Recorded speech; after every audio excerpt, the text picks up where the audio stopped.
Fala, jovens, beleza?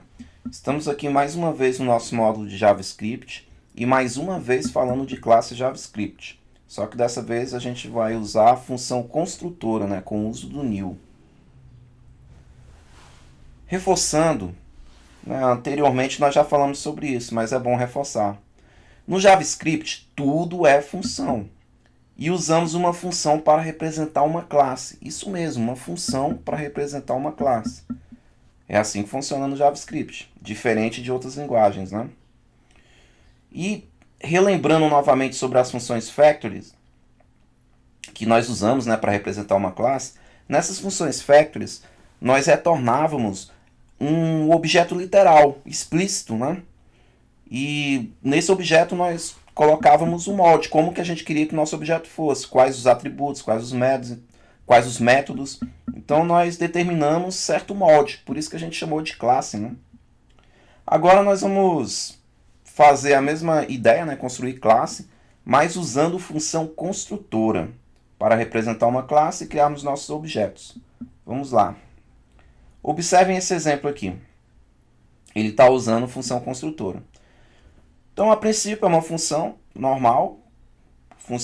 Observem que a função, o nome dela está começando com inicial maiúscula, né? Isso é apenas uma convenção. Se colocar minúsculo aqui funciona normal, mas é apenas para dizermos que isso aqui vai ser uma espécie de classe, né? Um molde. Então, a gente tem essa convenção.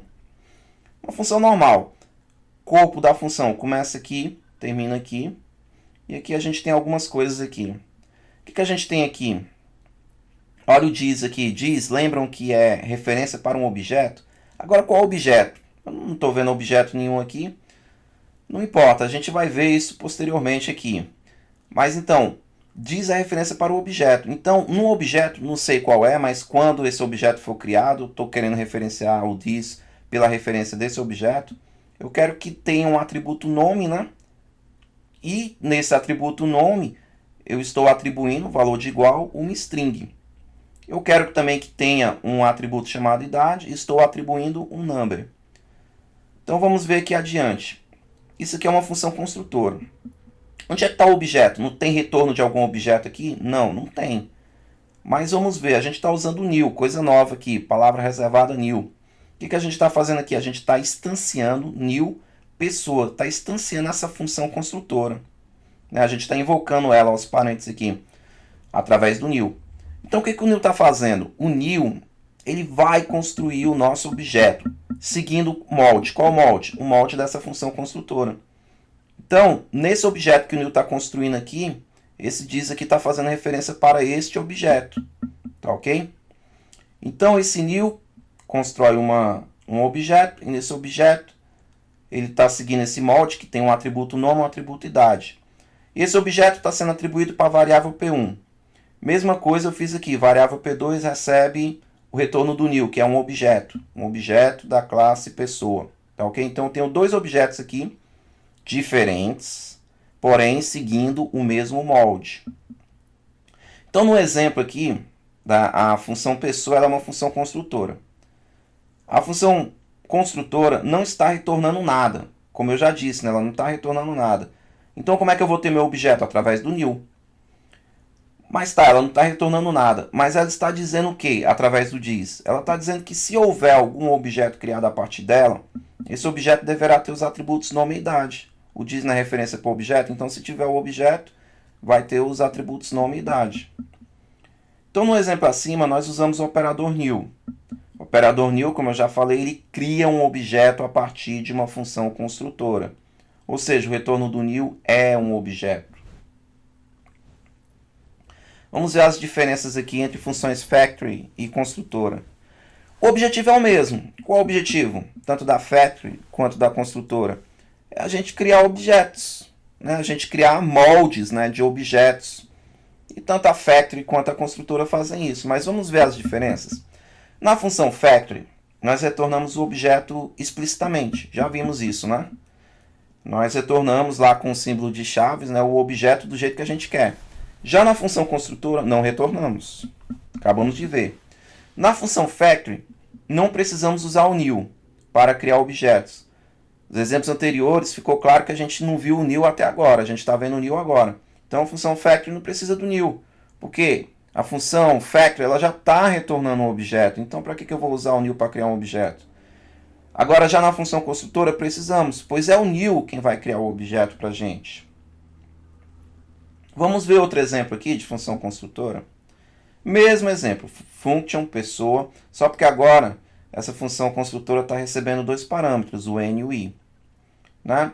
Eu estou colocando aqui diznome e disidade, ou seja, o objeto que vai ser construído a partir dessa função aqui vai ter os atributos nome e os atributos idade. Lembre do diz, referência para o objeto. Qual objeto? Agora não importa, na hora que for criado vai ser referenciado. Então, inicialmente aqui, eu estou atribuindo os parâmetros que eu recebi, o n e o i, né, para o nome e para a idade. Isso aqui serve como inicialização, né, do nosso objeto. Então, observem aqui, ó, mesmo exemplo. New pessoa. Né, eu estou usando new, ele vai gerar um objeto. E estou passando parâmetros, uma string e um number aqui. Então, essa string, esse number serão utilizados para inicializar o nosso objeto, com o nome e com a idade. Mesma coisa aqui no P2, new pessoa, passando como parâmetros Paulo e o number 23. Então, nesse outro exemplo aqui, estamos passando parâmetros para a classe, ou função construtora, né? Classe entre aspas, né? Que tudo é função. Esses parâmetros, eles são os valores que desejamos inicializar nosso objeto. Foi como eu falei já. Observe a importância do diz. O diz é muito importante nesse caso. Como dito anteriormente, ele é referência para o objeto corrente. Então, nesse caso, ele é fundamental para quê? Para dizermos os atributos que estão presentes lá no objeto quando ele for criado. Mais um exemplo, dessa vez utilizando o método. Mesmo exemplo, né, a função pessoa aqui recebe dois parâmetros. Esses dois parâmetros são usados para inicializar os atributos nome e idade. Tá certo? Só porque agora aqui eu tenho um atributo novo, ó, diz saudade. Mesma coisa dos outros, ó, aí eu coloco igual. Mas para atribuir, mas qual é o valor que eu estou atribuindo para o atributo saudação? Uma função. Então, saudação não é mais um simples atributo. Ele é um método, porque no valor dele é uma função. E essa função é uma função simples, ó, que manda uma caixa de alerta lá, né, escrito oi, eu sou, aí faz referência para o atributo nome dele. Eu sou fulano. Aí vai depender do nome que ele tiver. Então, reforçando aqui, esse é o mesmo exemplo anterior, porém adicionamos o método de saudação. Observem que a sintaxe é a mesma, só que o valor do atributo de saudação é uma função, foi o que eu falei. Portanto, ele é um método e não um simples atributo. Agora, para termos os nossos objetos, basta instanciar essa classe a partir do new. A gente não continuou o exemplo aqui, mas para mim ter os objetos eu tenho que usar o new, né? Já foi dito anteriormente. Reforço sobre o diz. Com o diz, disponibilizamos os atributos ou métodos, né, públicos. Caso queiramos deixar atributos privados, basta não colocar no diz, porque o diz é o que vai ficar no atributo ou método do objeto, né? Se a gente não quer que fique público, então a gente não coloca o diz.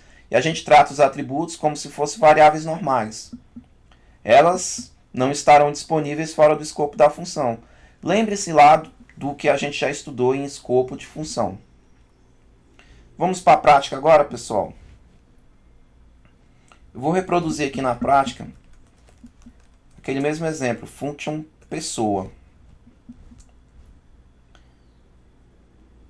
Observe que agora eu não vou retornar mais nada.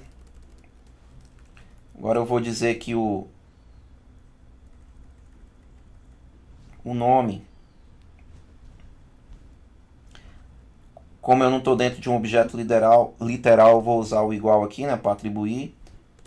Ponto e vírgula aqui, acabou a instrução.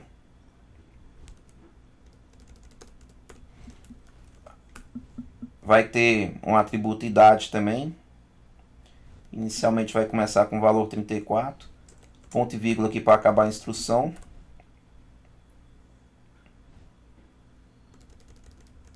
Vai ter um atributo aqui, diz.saudade, que vai receber uma função, então é um método. E essa função, isso aqui não existe mais. Essa função aqui, ela vai fazer um simples alerta aqui, oi, eu sou o, fazer referência para o nome. Então tá aqui, função começou aqui, né? Começou aqui, essas chaves aqui, lembre-se, aqui é o escopo da função. Não tem nada a ver com o objeto literal nesse caso aqui. Aí eu vou dar uma caixa de alerta aqui, o alerta começou aqui, terminou aqui.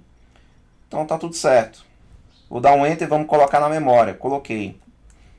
Agora vamos para a nossa prática. P1. Agora eu não posso fazer mais isso, ó, porque essa função aqui ela não está retornando nada. Então o PU aqui ele vai ter um undefined. Se eu fizer isso, ó, P1. Olha lá, ó, undefined. Tá vendo?